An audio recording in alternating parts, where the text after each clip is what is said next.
तो ये एपिसोड की शुरुआत होती है जिन हो जिन कहता है कि तो अगर सब तुम लोग मुझे बताओ कि अगर तुम्हारा जो कि क्लोज और तुम्हारा खास इंसान है वो असली में वो निकलेगा ही नहीं जो कि वो तुम्हारे सामने रहता है तो भला तुम लोग क्या करोगे अगर वो कोई फेक निकलेगा तो। और एग्जाम्पल के लिए तुम लोग मेरा एग्जाम्पल ले लो, अगर मैं वो इंसान निकलूंगा ही नहीं जो मैं तुम्हारे सामने हूँ और मेरा फेस कुछ और ही होगा तो भला तुम लोग क्या करोगे। तो अभी एक दूसरे मेंबर उसके ऊपर कुछ फेक उसे कहता है कि डिस्गस्टिंग, क्या तुमने क्या कहा, और अगर तुम कोई फेक इंसान निकलोगे तब तो मुझे चीज़ और भी ज़्यादा अच्छी लगेगी, इसलिए तुम्हें अपनी सारी बकवास बातों को तो अपने पास ही रखो। वो चिल्लाते हुए कहता है कि डिस्गस्टिंग, अगर कोई मुझे दिखेगा तो मैं डिस्गस्टिंग लगूंगा, मतलब तुमने ये क्या कहा। वो उसकी बात को इग्नोर करके कहता है कि वैसे तो मुझे मैटर भी नहीं करता कि भला तुम्हारा फेस कैसा दिखता है, क्योंकि मैं जो एम कर रहा था मैं तो तुम्हारे हेड के लिए एम कर रहा था। बेटा ठीक है, नेवर माइंड। डाविड तुम मुझे बताओ कि भला तुम्हारे इस मामले में क्या कहना है। वो कहता है कि वेल अगर मेरा कोई खास इंसान वैसे निकलेगा ही नहीं वो जो कि है और कोई फेक निकलेगा तो वेल मैं आगे कुछ नहीं करूँगा, क्योंकि मुझे पता है कि उसे तो अपने आप ही पनिशमेंट मिल ही जाएगी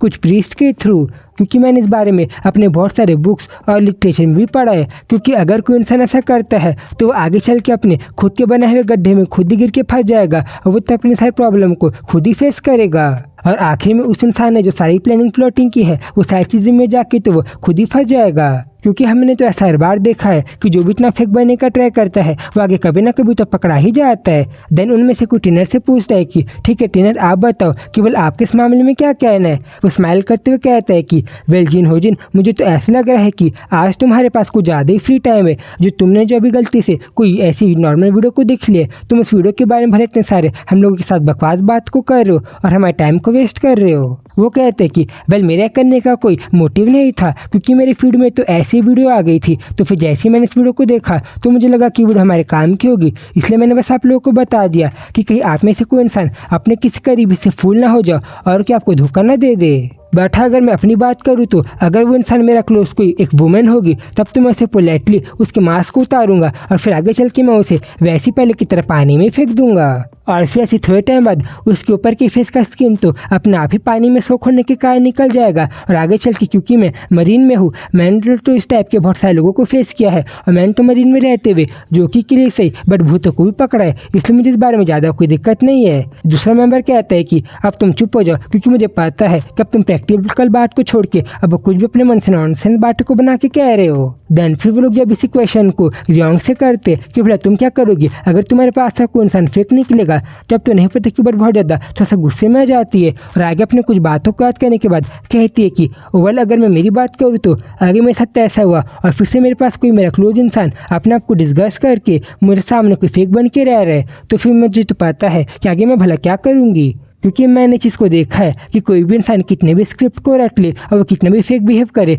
बट उसका सच तो सामने आ ही जाता है। बैठा अगर आज के टाइम में वापस से किसी ने मेरे साथ ऐसा वापस से करने का ट्राई किया और मुझे फुल करने का ट्राई किया तब मुझे ऐसा नहीं लगता कि मैं इन सब चीज़ों को हैंडल भी कर पाऊंगी, क्योंकि मेरे साथ पहले ऐसे बहुत बार हो चुका है कि मेरे क्लोज वन को जिनको मैं बहुत ज़्यादा पसंद करती थी वो लोग ने मुझे फुल बना के मेरा फ़ायदा उठाने का ट्राई किया है, इसलिए अब तो मैं इस चीज़ से बहुत ज़्यादा ही तंग आ गई हूँ। तब तो हम उसके फेस के एक्सप्रेशन को देख पता लगा रहे थे कि भले इस क्वेश्चन को सुन के कितनी ज़्यादा इरिटेट हो गई थी। देन फिर ऐसे थोड़े टाइम बाद जब वो लोग का डिनर कंप्लीट हो गया था और जब उनमें से 3 लोग ही बचे हुए थे तब बाहर निकल के जिन हो जिन पूछता है कि लीडर मुझे तो जहाँ तक याद है कि आपके रिब्स टूट गए हैं ना, तो फिर क्या आपको हॉस्पिटल वालों ने नहीं कहा था कि आपको भी आराम देना चाहिए ताकि आपकी हड्डियाँ ठीक हो जाए, तो आप भले यहाँ पे क्या कर रहे हो। रियोंग भी कंफ्यूज होते हुए पूछते हैं कि ट्रेनर वॉट, क्या आपके रिब्स भी टूट गए और आपने तो मुझे ऐसा नहीं बताया। जिन हो जिन कहता है कि अच्छा तो तुम जो न्यू मेंबर हो तुम्हें चीज़ के बारे में नहीं पता। अच्छा तो फिर मैं तुम्हें बता दूं कि जब थोड़े टाइम पहले यही लीडर तुम ऐसा ट्रेनिंग में गए थे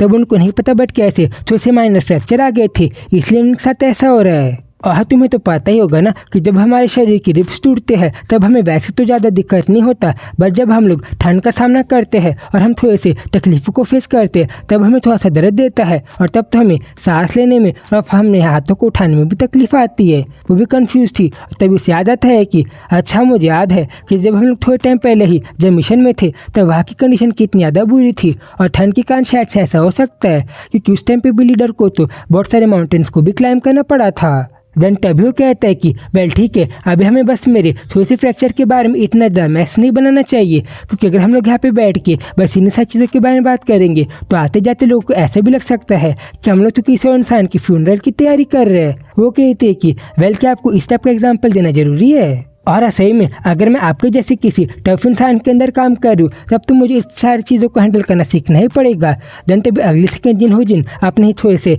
कार को पुकारता है जिस कार से बैठ के वहाँ पे आया था। और जब उसको अपनी कार मिल जाती है तब वो रॉन्ग से पूछता है कि ठीक है रॉन्ग, तो फिर क्या तुम आज मेरे साथ राइड में जाना चाहोगी और क्या मैं तुम्हें तुम्हारे घर में ड्रॉप कर दूँ। तब नहीं पता जब क्यों कैसे रॉन्ग तो उसको साइड से हाँ बोलते हुए उसके पास आगे बढ़ ही रही थी। तभी ट्रेनर तो उसके हाथ को पकड़ लेता है और आगे जिन हो जिनको बताता है कि वेल जो न्यू मेंबर है ये मेरे साथ आज मेरे साथ राइड करके अपने घर जाएगी, इसलिए तुम इसके बारे में छोड़ो और तुम आराम से अपने घर चले जाओ। वो भी इस चीज़ को देख के कन्फ्यूज थी कि आज भला ट्रेनर को हो क्या गया। तब उसे बताता है कि वेल आज मेरा मन कर रहा है कि मैं तुम्हारा छोटा सा इंटरव्यू ले लूँ, इसलिए ठीक है आज मैं तुम्हें राइड में ले जाके तुम्हारे घर छोड़ दूंगा। देन फिर जब ऐसी कार में बैठने के बाद वो लोग आगे बढ़ ही रहे थे तभी रॉन्ग पूछती है कि ठीक है इंस्ट्रक्टर, तो फिर क्या आप मुझे बताओगे कि थोड़े टाइम पहले हम लोग जब ग्लास में पानी को रख के ड्रिंक कर रहे थे तब क्या आप सही में उतना सारा ड्रिंक को पीने के बाद इन सारी गाड़ी को चला पाओगे। वो बताता है कि वेल रॉन्ग, तुम्हें पता है ना कि तुम जितना मुझे इजी समझ रही हो मैं उतना इजी नहीं हूँ और मैं तो बहुत रूटलेस हूँ और मुझे पता है कि भला इन सारी चीज़ों के बावजूद भी आगे कैसे बढ़ते हैं, इसलिए तुम चिंता मत करो क्योंकि शायद से तुम्हें अल्कोहल थोड़ी सी मैटर करती होगी बट मुझे ज़्यादा नहीं करती और मैं आराम से चल लूँगा आगे। देन फिर जब वो रॉन्ग को सीट बेल्ट पहनाने के बाद आगे बढ़ ही रहा था तभी उससे पूछती है कि बट इंस्ट्रक्टर अभी तो आपने अपने यहाँ पे इस मैप में तो इन्वेस्टिगेशन के नेविगेशन के फीचर को भी नहीं लगा है, तो क्या बिना नेविगेशन को देखे क्या आप मुझे मेरे घर तक छोड़ भी पाओगे और क्या आपको पता भी है कि असली में मेरा घर कहाँ पे है इसलिए आप मुझे ड्रॉप कर पाओ। वो कहता है कि वेल हाँ मुझे पता है और हम लोग इस चीज़ को आगे फिगर आउट कर लेंगे कि भला मैं तुम्हें कैसे छोड़ूंगा। ठीक है तो फिर तुम मुझे बताओ कि भला तुम्हारा घर कहाँ पे है। देन फिर जब वो लोग ऐसे आगे बढ़ रही थी तब हम देख पा रहे थे कि कैसे रॉन्ग बहुत ज़्यादा अच्छे से इंस्ट्रक्टर को उसके घर का डायरेक्शन बता रही थी। बट अभी अगली सेकंड नहीं पता क्यों बट रॉन्ग को तो नींद आ जाती है और जब वो ऐसी सो रही थी तब पहले तो ट्रेनर उसको देख रहा था और फिर आगे उसे बताता है कि वेल अभी जब तुम सो रही हो तब मैं तुम्हें बता दूँ रॉन्ग कि वो जो एजेंट जिनहो जी है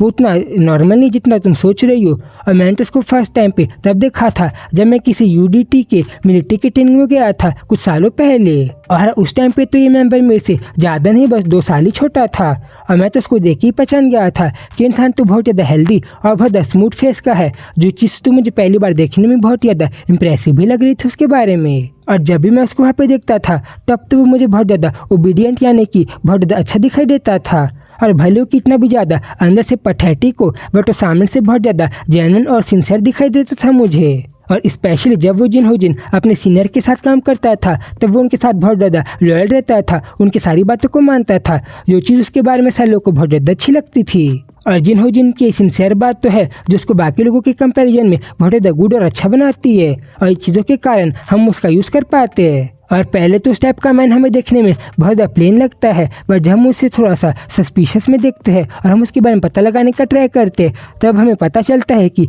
सेकेंडली वो उतना ज़्यादा अच्छा नहीं है जितना हम समझ रहे और हम इस आदमी को थोड़ा सा यूज़ कर सकते समय आने पर। और उसको तो उसके पूरे सीनियर और उसके पेरेंट्स भी प्रेस करते थे उसके इन सारे अचीवमेंट्स के लिए। और है इसलिए यही सारी तो वो चीज़ें हैं जिन चीज़ों को देख के मुझे ऐसा लगता है कि हमें अपने इमोशन को अपने खुद के इमोशन को ज़्यादा नहीं दिखाना चाहिए बल्कि हमें किसी ऐसे इंसान को कॉपी यानी कि इमिटेट करना चाहिए जो कि पहले से हर चीज़ों में यूज़फुल और सक्सेसफुल हो रहा है, ना कि अपने आप के इमोशन को दिखाना चाहिए। और देन जब उसे दिखाई देता है कि रॉन्ग तो अभी भी सो रही थी तब वो कहता है कि यही पे तो वो मेन इंपॉर्टेंट बात आता है यानी कि तुम्हारा एक्स हस्बैंड ह्यून। और तुम्हें पता है ह्यून के बारे में एक चीज़ है यानी कि पहले जो ओरिजिनल तुम्हारा मॉडल यानी कि तुम्हारा हस्बैंड बनने वाला था वो ह्यून नहीं बल्कि बेस्टर्ड जिनहो जी होने वाला था, जिसके बारे में तो तुम्हें भी अभी तक कुछ पता नहीं चला है। और रॉन्ग तुम्हें पता है तुम तो इस तरीके की चीज़ों के सामने ऐसे बिहेव करती हो जैसे कि तुमने कोई भूत को देख लिया है और तुम तो इस तरीके की रियल प्रॉब्लम से डील कर ही नहीं पाती। और तुम्हारे इसी बिहेवियर के कारण तो अगर कोई इंसान तुम्हारे सामने अपने फेक बिहेवियर को दिखा रहे तो भी तुम उसे नहीं पहचान पाती और तभी उस इंसान को ऐसा लगता है कि वो तुमसे छोटा है और वो तुमसे बहुत इन्फीरियर है और तुम उसे बिल्कुल भी नहीं पकड़ पाओगी। और फिर जब ट्रेनर ने यहाँ पे रॉन्ग को उसकी ही लाइफ के बारे में एक बहुत ज़्यादा बड़े इंपॉर्टेंट सीक्रेट के बारे में बताया था बट क्योंकि वो सो रही थी उसको इसके बारे में अच्छे से पता नहीं चलता तब इसी ट्विस्ट के साथ चैप्टर पे खत्म होता है।